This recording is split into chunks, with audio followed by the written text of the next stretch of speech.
The Reds have finished the Champions League phase at the top despite losing to PSV.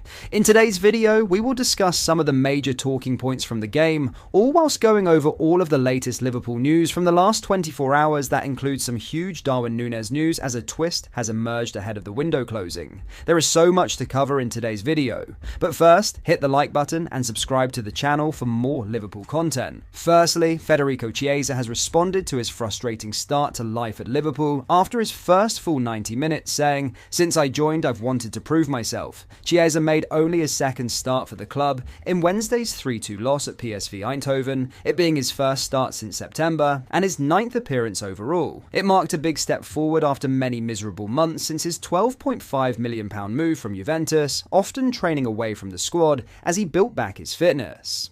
The number 14 caught the eye despite defeat in Eindhoven, particularly with his work rate and eye for goal, winning Cody Gakpo's opening penalty and playing a key part in Harvey Elliott's goal for 2-1. Despite ongoing links with a move back to Serie A, Chiesa made his stance clear in his post-match interview with LFC TV.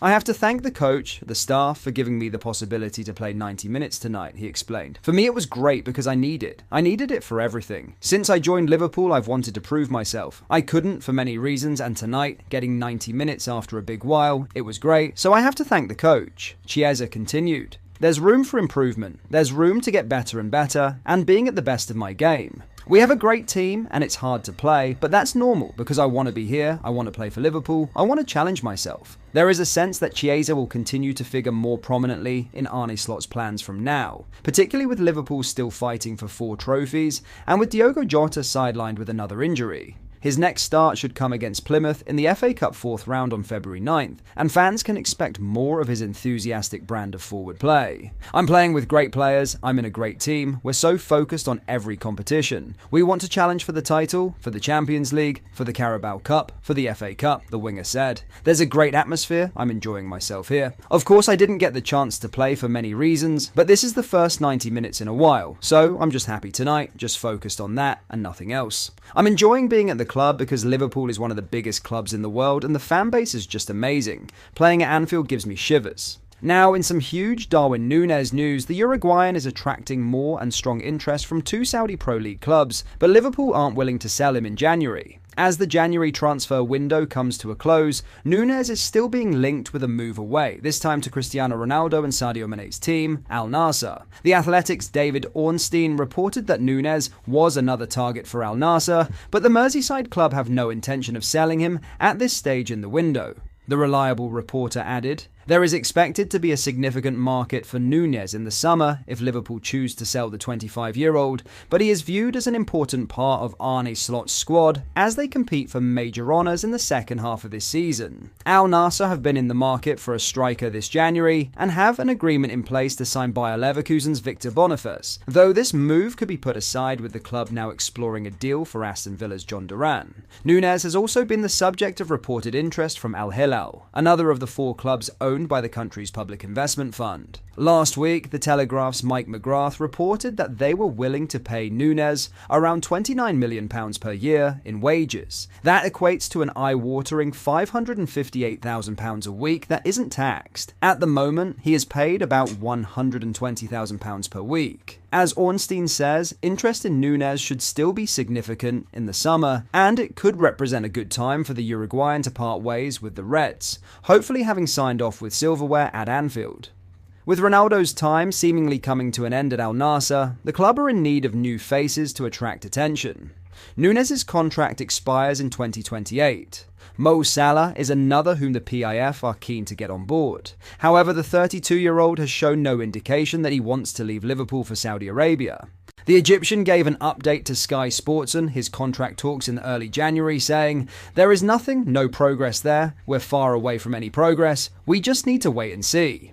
What are your thoughts on this? Let me know down in the comments. In this part of the video, we will discuss the 5 major talking points from our defeat to PSV. Number 1, an easy defeat to take. Nobody likes losing, but there are games in a season where defeats are much easier to take, and this was clearly one of them. It would be arrogant to think that Liverpool should be inflicting PSV Eindhoven's second home defeat in 55 matches, a run dating back to November 2022, when they had left so many key men on Merseyside. As such, surely the upsides of a spirited performance from a much-changed team that ran the Dutch champions close should be celebrated instead. You also hope that the true benefits of this selection will be felt when the Reds head to Bournemouth on Saturday afternoon. Number 2. Chiesa impresses. It wasn't exactly difficult to tell which Liverpool player was making a rare appearance here, having endured a frustrating injury-hit season thus far. And that is not because Federico Chiesa appeared to lack rhythm, but rather because he was running around with all the enthusiasm of a dog who had been let off the leash for the first time. Fortunately, he also paired this eye-catching work rate with end product, winning the penalty that put the visitors ahead, and then forcing the save from which Harvey Elliott scored. On the evidence seen thus far, the Italian looks lightning quick, hungry, and like a guarantee of shots that will test the keeper. That is a good mix for someone who wants to fight their way into this Liverpool team. Number 3. Difficult loan decisions incoming. At PSV, Jadon Danns and James McConnell found themselves in the strange position of starting a Champions League away game for Liverpool despite major uncertainty over their respective futures. Both players are attracting loan interest from the Championship, and it is understood that a final decision on whether they will leave before the deadline will only be made over the next 24 hours. That won't be a straightforward call for Arne Slot, who can likely imagine handing them further minutes given the Reds' ongoing interest in 4 competitions, particularly the FA Cup. What is for sure is that both showed in earning themselves starts here that they would be an asset to clubs lower down the pyramid, and competition for their signatures is sure to be fierce if they are allowed to head out. Number 4. Left-back involvement tells a story. It seems clear from Andy Robertson's withdrawal just past the hour mark here that he is in line for a start on the left-hand side of Liverpool's defence at Bournemouth. But that the Scot was part of the starting 11 in Holland, along with Kostas Tsimikas, tells you everything about the manager's ongoing selection dilemma at left-back. Had either player truly nailed down that spot with their performances this season, then they would have been left at home alongside the likes of Trent Alexander-Arnold, Virgil van Dijk, and Ryan Gravenberch. Instead, they are pretty much in a straight shootout that meant Slot had no issues in risking both in his selection for this game.